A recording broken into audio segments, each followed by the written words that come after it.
नमस्कार, मैं हूं तुषार और आप देख रहे हैं खबर 100। आइए रुख करते हैं आज की खबरों की ओर, पर उससे पहले एक नजर आज की हेडलाइंस पर। पुलिस ने की रेत माफियाओं पर बड़ी कार्यवाही। पुलिस थाने से कुछ ही मीटर दूर लाखों की चोरी। प्राइवेट स्कूल संचालक ने दी भूख हड़ताल की धमकी। शातिर एटीएम लुटेरे पुलिस की गिरफ्त में। भारतीय जनता पार्टी के प्रदेश अध्यक्ष वी डी शर्मा ने मीडिया से प्रेस वार्ता के समय पूर्व मुख्यमंत्री कमलनाथ पर निशाना साधा है। पत्रकारों के सवालों पर वी डी शर्मा ने कहा कि अवैध रेत माफिया, अवैध शराब का कार्य कमलनाथ द्वारा ही करवाया जा रहा था। काम तो कमलनाथ जी कमलनाथ जी तो यही काम कर रहे थे, यही काम तो किया था उनने। केवल जो हमारे जनप्रतिनिधि कहते थे मध्य प्रदेश के अंदर मुख्यमंत्री के पास जनप्रतिनिधि और विकास के मुद्दे पर बात करने के लिए टाइम नहीं है, उनके पास तो उद्योगपति या शराब माफिया या रेत माफिया, चलो हटो, मुझे तो केवल उनसे मिलना है, यही तो लोग आरोप लगा रहे थे। तब तक कांग्रेस के जो मित्र थे उस समय के, उन्होंने अपना मन बदला और उन्होंने कहा कि ये नहीं चलेगा। अरे कैबिनेट के अंदर कह दिया था मंत्री ने, कैसे थोड़ी हुआ कमलनाथ जी, आप सुनते ही नहीं हो किसी की। उनके कैबिनेट मंत्री ने कहा था, जो ग्वालियर वाले प्रद्युम्न तोमर ने, क्योंकि शराब माफिया और रेत माफिया और ये सारे माफिया खड़ा करने का काम कमलनाथ जी आपने ही किया था। हमने तो जेल भेज दिया। जैसे ये घटना हुई है, कोई नहीं बचेगा। ऐसा कोई भी जिसने इस प्रकार का कोई अपराध किया है इस मध्य प्रदेश के अंदर, कोई माफिया, किसी भी प्रकार का माफिया इस मध्य प्रदेश के अंदर नहीं बचेगा। ये भारतीय जनता पार्टी की सरकार है। भारतीय जनता पार्टी के उम्मीदवार हरदीप सिंह डंग ने कार्यकर्ताओं के साथ रैली निकालकर नामांकन दर्ज किया। साथ ही हरदीप सिंह डंग ने जनता को संबोधित भी किया, जिसमें उन्होंने कांग्रेस पर जमकर निशाना साधा। आज भारतीय जनता पार्टी प्रत्याशी के रूप में यहाँ पर भी फॉर्म जो जमा होता है वो यहाँ पर करा चुके हैं और मैं पार्टी के सभी वरिष्ठ नेताओं को धन्यवाद देता हूँ कि ये एक अवसर और जो आशीर्वाद मेरे को दिया है। सभी वरिष्ठ नेताओं को प्रणाम करते हुए क्षेत्र की जनता से अपील करता हूं कि जो आज वर्तमान में जो स्थिति देश और प्रदेश की है, जो सुरक्षित हाथों में है, ये मुझे विश्वास है कि आने वाले दिनों में पूरा आशीर्वाद भारतीय जनता पार्टी। मध्य प्रदेश के पूर्व मुख्यमंत्री कमलनाथ के इमरती देवी पर लगाए आरोप और मीडिया की अवहेलना करने पर बीजेपी प्रवक्ता रजनीश अग्रवाल का बयान सामने आया है। रजनीश अग्रवाल ने कमलनाथ के बयान पर पलटवार करते हुए कहा कि इमरती देवी ने करोड़ों की बात नहीं की थी, बल्कि ये कहा था कि कांग्रेस की सरकार में जो विधायक मंत्री नहीं बन पाए उनको 5 लाख रुपए महीना दिया जाता है। साथ ही रजनीश अग्रवाल ने कहा कि कमलनाथ ने पत्रकारों का अपमान किया है। कमलनाथ जी ने जिस प्रकार से पत्रकारों की अवहेलना की है, पत्रकारों का अपमान किया है और मीडिया से कतराने का काम किया है, मीडिया से बचने का काम किया। अरे सवाल ही तो पूछता था पत्रकार, वो कहते हैं हम आप लोगों से दूर रहते हैं। क्यों दूर रहते हैं जी? ऐसे कौन से काले कारनामे किए हैं जो पूछ लेंगे तो जवाब आप पे देते नहीं बनेगा? और शिवराज जी जैसे आप हो भी नहीं सकते, क्योंकि पत्रकारों के साथ संवाद और पत्रकारों के प्रति संवेदना, मीडिया के प्रति संवेदना शिवराज सिंह चौहान जी में है। आपने तो जिस प्रकार 15 महीने पत्रकारों और मीडिया के साथ में अन्याय करने का काम किया, वो किसी से छिपा हुआ नहीं है। आरोप कमलनाथ जी और उनकी पार्टी तो लगातार इस प्रकार के लगा रही है, क्योंकि उनके अपने चुने हुए विधायक असंतुष्ट होकर कांग्रेस की सरकार की कार्यप्रणाली से खफा होकर त्यागपत्र देकर जनता के बीच में जा रहे हैं। तो उन्होंने तो सबसे बड़ा जोखिम लिया है, जनता के बीच में जा रहे हैं, अपने संवैधानिक अधिकारों का उपयोग कर रहे हैं, जनता उनको आशीर्वाद देने वाली है। लेकिन जो बात उन्होंने करोड़ों की नहीं कही, इमरती देवी जी ने 5 लाख की बात कही है। एक विधायक को 1 महीने के 5 लाख, जो मंत्री नहीं बन पाया तो 15 महीने के कितने हुए? और जब एक विधायक को 5 लाख 1 महीने के, तो 15 महीने के 75 लाख, कैसे कितने विधायकों को ये पैसा देते थे? तो देश के दूसरे नंबर के सबसे बड़े उद्योगपति सेठ कमलनाथ जी, ये पैसा आता कहाँ सा था? वो डॉक्टर गोविंद सिंह जी कहते थे कि ये पैसा ऊपर तक जाता अवैध उत्खनन का, क्या ये वही पैसा था? प्रदेश भर के प्राइवेट स्कूल संचालक 22 अक्टूबर को अपनी मांगों को लेकर भूख हड़ताल पर बैठेंगे। प्राइवेट स्कूल एसोसिएशन ने मांग की है कि इवेट स्कूलों को आरटीई स्कीम की राशि का तत्काल भुगतान किया जाए। साथ ही प्राइवेट स्कूलों की कक्षा 1 से 12वीं तक की मान्यता 5 साल के लिए रिन्यू की जाए। हमारी 5 सूत्री मांग है, जिससे कि मध्य प्रदेश का लगभग 45,000 स्कूल संचालक परेशान है। हमारी पहली मांग है कि आरटीई का 2020 तक का भुगतान तुरंत किया जाए। हमारी दूसरी मांग है कि हमारी जो मान्यता का नवीनीकरण होता है, कक्षा पहली से 12वीं तक की मान्यता का नवीनीकरण 5 साल के लिए कर दिया जाए। इस कोरोना को देखते हुए सीबीएसई ने 5 साल की मान्यता का नवीनीकरण कर दिया है। हमारी मांग है कि हमारे जो स्कूल बंद पड़े हैं उनको बंद किया गया है, वो तुरंत खोले जाएं ताकि पढ़ाई लिखाई सुचारू रूप से चल सके। हम चाहते हैं कि हमारे स्कूलों पर जो भी लोन है वो मार्च तक के लिए उस पर रोक लगाई जाए, उसकी EMI न जमा करनी पड़े। हमारी मांग है कि हमारे स्कूल में जो प्रॉपर्टी टैक्स या बिजली का बिल लगता है, चूँकि हमारे स्कूल मार्च से बंद हैं, अभी तक नहीं खुले हैं, तो इस पूरे सत्र के लिए वो माफ़ किया जाए। हम ये मांग बार बार मध्य प्रदेश शासन और प्रशासन से गुहार लगा चुके हैं। अंत में मजबूर होकर के हम अशासकीय विद्यालय 22 अक्टूबर को भूख हड़ताल रखेंगे, क्योंकि हमारे पास जब कुछ रहेगा ही नहीं तो हम करेंगे क्या। हम 1 दिवसीय भूख हड़ताल तहसील, ब्लॉक और जिला स्तर पर रखेंगे और ये उम्मीद रखते हैं कि उसके पहले सरकार चेत जाए, जाग जाए, हमारी मांगों को पूरा करे। भोपाल के गांधी मेडिकल कॉलेज की डीन डॉक्टर अरुणा कुमार को हटाने की मांग को लेकर चिकित्सा शिक्षा विभाग के कर्मचारियों ने प्रदर्शन किया है।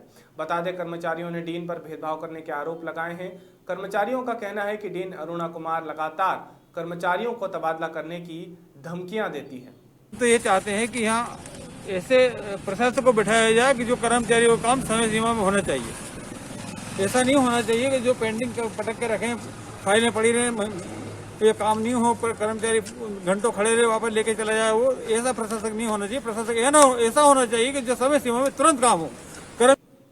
ग्वालियर के एक कार शोरूम संचालक पर बलात्कार का मामला दर्ज होने के बाद उसकी गिरफ्तारी नहीं होने से आक्रोशित पीड़ित महिला और स्थानीय लोगों ने आरोपी मोहनकांत समाधिया का पोस्टर दहन किया है। पीड़ित महिला का आरोप है कि 3 अक्टूबर को उसने विश्वविद्यालय थाने में आरोपी के खिलाफ बलात्कार का मामला दर्ज करवाया था, लेकिन जांच का हवाला देकर अभी तक आरोपी की गिरफ्तारी नहीं की गई है। ये मेरे साथ 2 साल से इस तरीके से मेरे खिलाफ, मेरी मर्जी के खिलाफ मेरे साथ रेप करता चला आया और बहुत बड़ा ग्वालियर का उद्योगपति है। 3 तारीख को मैंने FIR इसके खिलाफ कराई है। इसका महीने में कराई थी? अभी इसी महीने में कराई है। अभी तक इसको गिरफ्तार नहीं किया गया है। इसने कोई जांच का आवेदन लगाया हुआ है, जांच करवा रहा है। रेप केस में ये फरार चल रहा है, सीधा गुंडा राज ये चला रहा है। प्रशासन शासन बिल्कुल शांत पड़ा हुआ है। यदि मेरे को न्याय नहीं मिला तो मैं आत्मदाह तक जा सकती हूँ, क्योंकि ये एक बड़ा आदमी है और ये मेरे बच्चों को हानि पहुँचा रहा है।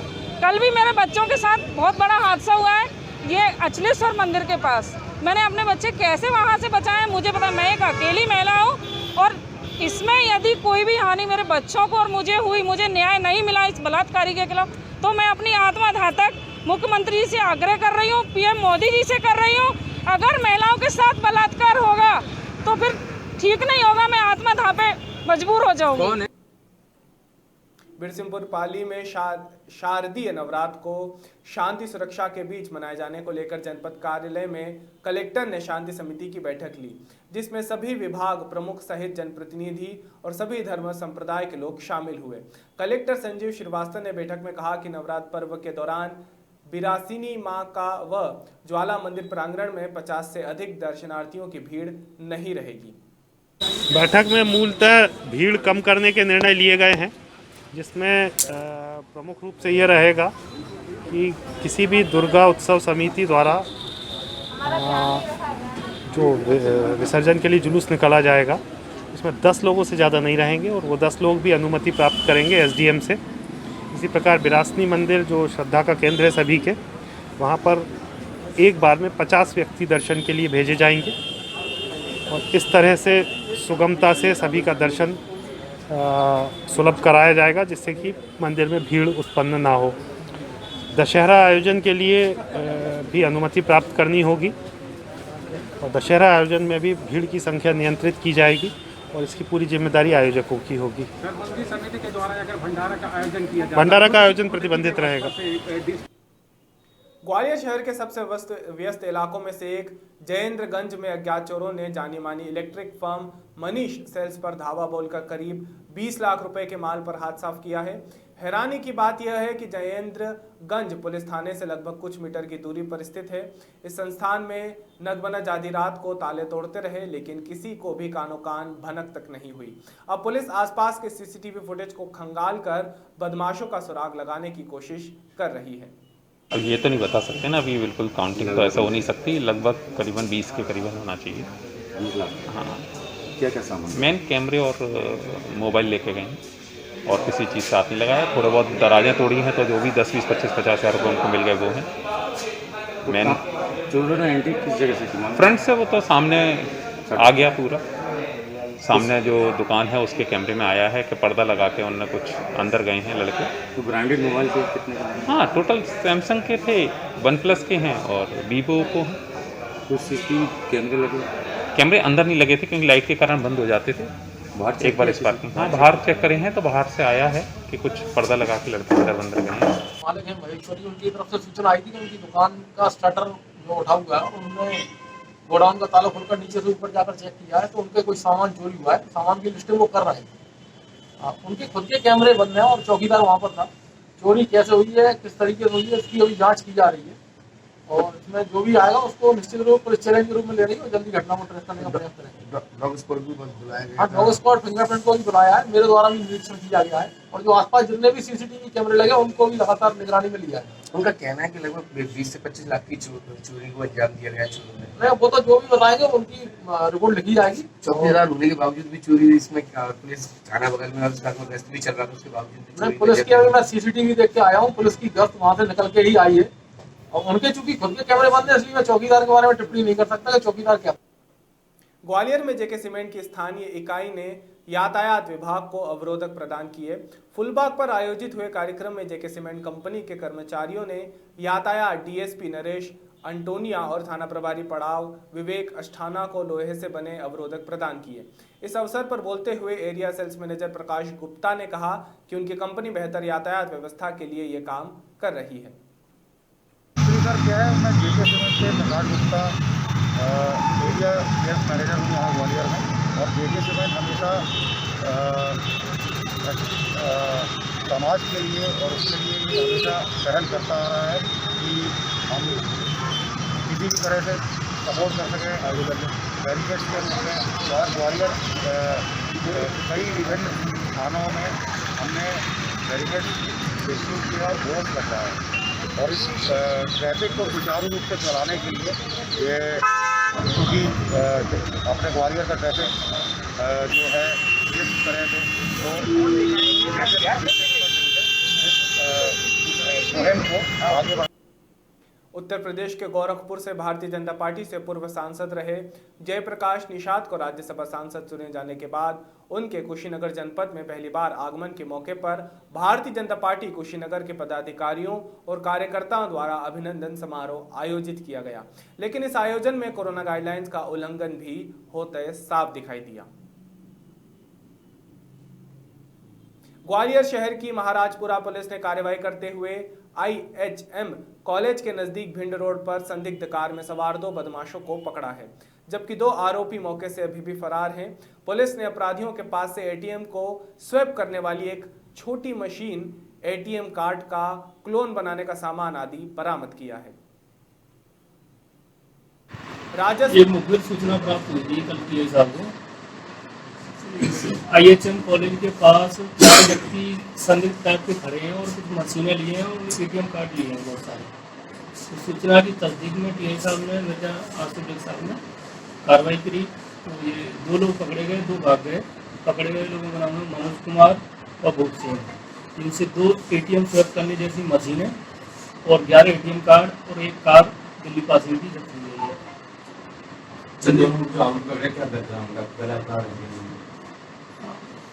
एक आरोपी तो ग्रामीण प्रवेश का है, एक दिल्ली में टैक्सी चलाता है। उसका कहना है कि टैक्सी चलाने के दौरान ही दिल्ली और हरियाणा के जो भाग गए आरोपी उनसे संपर्क हो जाता है। ये रहने वाले कहाँ के? जो आरोपी मनोज कुमार है वो रानीपुरा का रहने वाला है, भूप थाना क्षेत्र का। और दूसरा आरोपी है जो भूप सिंह, वो यहाँ गोद का रहने वाला है। राजस्व, खनिज और पुलिस की बड़ी कार्यवाही सामने आई है। मानपुर जनपद के ग्राम पडवार के हलफल नाले से RSI stone word private limited अवैध रेत उत्खनन कर रहा था। इसी के चलते ग्रामीणों की शिकायत पर राजस्व, खनिज और पुलिस विभाग ने संयुक्त कार्यवाही करते हुए एक चेन माउंटिंग मशीन, 2 हाइवा और 2 ट्रैक्टर जब्त किए हैं। साथ ही खदान की नाप कर अवैध उत्खनन का जुर्माना तय करने की भी कार्यवाही की जा रही है। विश्व हाथ धुलाई दिवस पर इंदौर में जागरूकता रथ निकाला गया। इस रथ को इंदौर की नगर निगम आयुक्त प्रतिभा पाल ने हरी झंडी दिखाकर रवाना किया। साथ ही इस मौके पर जागरूकता फैलाने के लिए संस्था वी स्टेजर्स के तले जितेंद्र खिलदानी के निर्देशन में नुक्कड़ नाटक भी खेला गया, जिसमें जागरूकता फैलाने के साथ साथ हाथ धुलाई का महत्व हास्य नुक्कड़ नाटक के जरिए दिया गया। तो वर्ल्ड हैंड वॉशिंग डे है। बेसिकली वैसे तो हम लोगों को हमेशा स्वच्छता का ध्यान रखते हुए सभी लोगों को समय समय पर हाथ धोते रहना चाहिए किसी भी गंदी सरफेस को छूने के बाद। लेकिन कोविड के समय में ये और महत्वपूर्ण हो जाता है, क्योंकि हम सभी लोग जानते हैं कि इसके लिए सिर्फ प्रिवेंशन ही एक तरीका है कोविड से बचने का। और इसमें 2-3 जो इम्पोर्टेंट चीज़ें आती हैं, जैसे जब भी हम बाहर निकल रहे हैं तब हम मास्क पहन के अनिवार्यता निकलें, किसी भी सरफेस को छू रहे हैं तो हाथ धोएं और सोशल डिस्टेंसिंग को मेंटेन करें। इसमें आज ये जो मेजर कंपोनेंट है जिसमें कि हाथ धोने का कंपोनेंट हम लोगों ने लिया हुआ है, इसमें ये वैन इसलिए जागरूकता रथ है बेसिकली ये, जिसमें एक डिस्प्ले यूनिट लगाया गया है जो लोगों को हाथ धोने के बारे में जागरूक करेगा। और हाथ धोने के भी अपने तरीके होते हैं। 5 मिनट या 5 सेकंड या 10 सेकंड में हाथ नहीं धोते हैं, 20 या 30 सेकंड तक हम लोग गंभीरता से हाथ धोएं, ताकि जो भी कोरोना का कोई वायरस का कोई अगर किसी संक्रमित व्यक्ति के हम संपर्क में आए हैं या किसी प्रकार के एफ्लुएंट के संपर्क में आए हैं तो वो भी उस समय हैंड वॉशिंग के समय साफ हो जाए। तो ये आज यूनिसेफ और नगर निगम वाटर एड का जो समन्वित प्रयास है उसके माध्यम से प्रयास किया जा रहा है कि शहर में ये मैसेज क्लियर रहे और हम लोग कोरोना से बचाव हो सके। जो नंबर ऑफ पॉजिटिव केसेस लगातार हमारे बढ़ रहे हैं उसमें भी कमी है। अभी के लिए केवल इतना ही। बाकी ताज़ा खबरों के लिए जुड़े रहिए खबर 100 के साथ। जनता की बुलंद आवाज़।